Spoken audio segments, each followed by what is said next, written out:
Assalamualaikum warahmatullahi wabarakatuh. Salam pergerakan. Selamat siang sahabat-sahabat semua. Saya Fia Maulidia dari Rayyan Syariah Komisariat UIN Wali Songo Semarang, kelompok Kiai Haji Muhyiddin Muzadi. Kali ini saya akan memberikan sedikit ulasan mengenai konsep aswaja sebagai dasar berpikir dalam gerakan Islamisasi di Indonesia.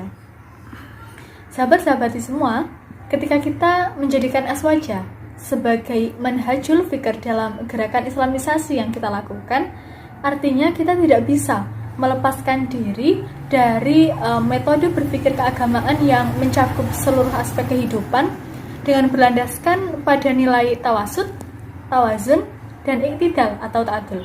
Tawasud moderat, tawazun netral, iktidal atau ta'adul seimbang, atau bisa menyesuaikan diri dengan lingkungan luas. Nah, ketiga nilai ini nantinya akan menumbuhkan sikap tasamuh dalam diri kita, toleran terhadap lian, terhadap orang yang berbeda dengan kita, berbeda pandangan, aliran, pendapat, atau pikiran.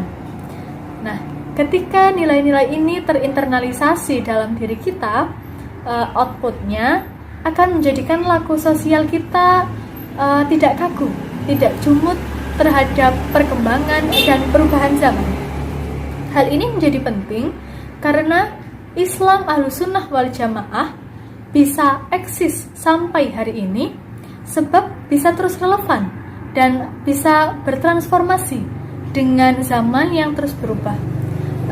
Sebagaimana yang telah dilakukan oleh para ulama Wali Songo pada masa lalu, di mana sejarah membuktikan bahwa Islam secara masif mulai dipeluk oleh mayoritas penduduk Nusantara pada periode dakwah ulama Wali Songo, di mana para ulama Wali Songo berdakwah dengan menggunakan pendekatan kultural, jadi akomodatif terhadap budaya masyarakat lokal, terhadap kearifan lokal, tidak serta-merta dibuang begitu saja.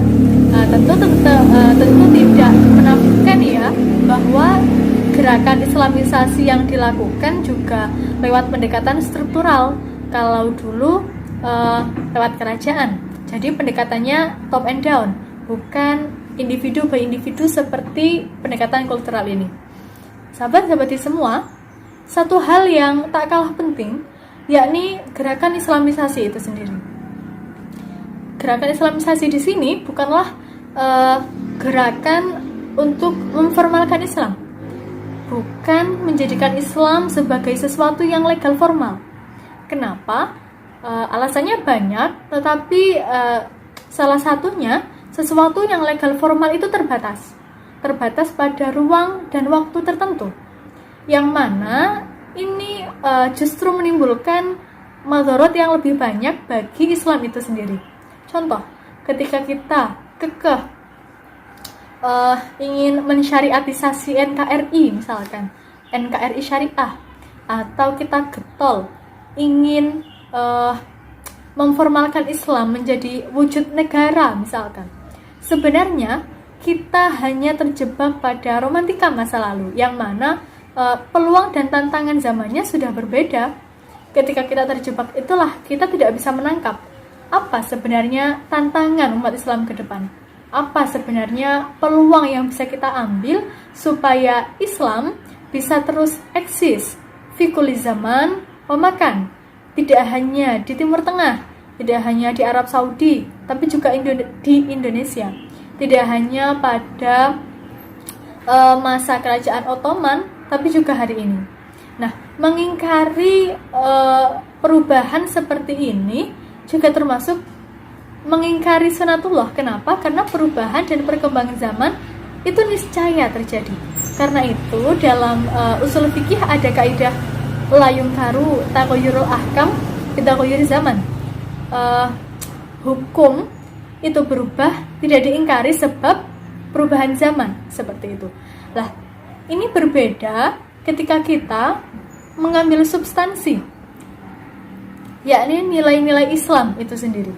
Jadi Islam hadir sebagai nafas dan ruh dari laku sosial kita sehari-hari. Bagaimana kita menjalankan laku-laku keislaman dengan baju yang disesuaikan dengan kondisi. Kalau pas lagi adem ya bajunya agak tebel, kalau pas agak panas ya agak tipis, seperti itu. Tentu bukan perkara mudah untuk mengimplementasikan dan mengekspresikan keislaman dengan laku sosial sehari-hari. Butuh kedalaman ilmu dan kelapangan pengetahuan untuk bisa membedakan mana yang sifatnya qot'i tidak bisa ditawar, adikodrati, dan mana yang sifatnya ikhtiari bisa diusahakan, hanya menjadi tools atau wasilah, atau bahkan hanya sekedar budaya, yang mana budaya itu tentu berbeda di setiap tempat di mana Islam tumbuh dan berkembang.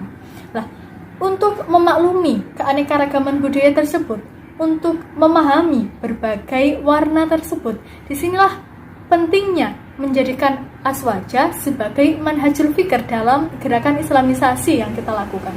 Supaya apa?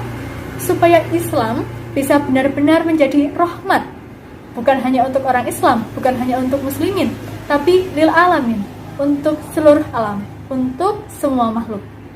Terima kasih, sedikit ulasan dari saya, semoga bermanfaat. Mohon maaf atas semua kekhilafan dan kekurangan. Wallahul muwaffiq ila aqwamit thoriq. Wassalamualaikum warahmatullahi wabarakatuh.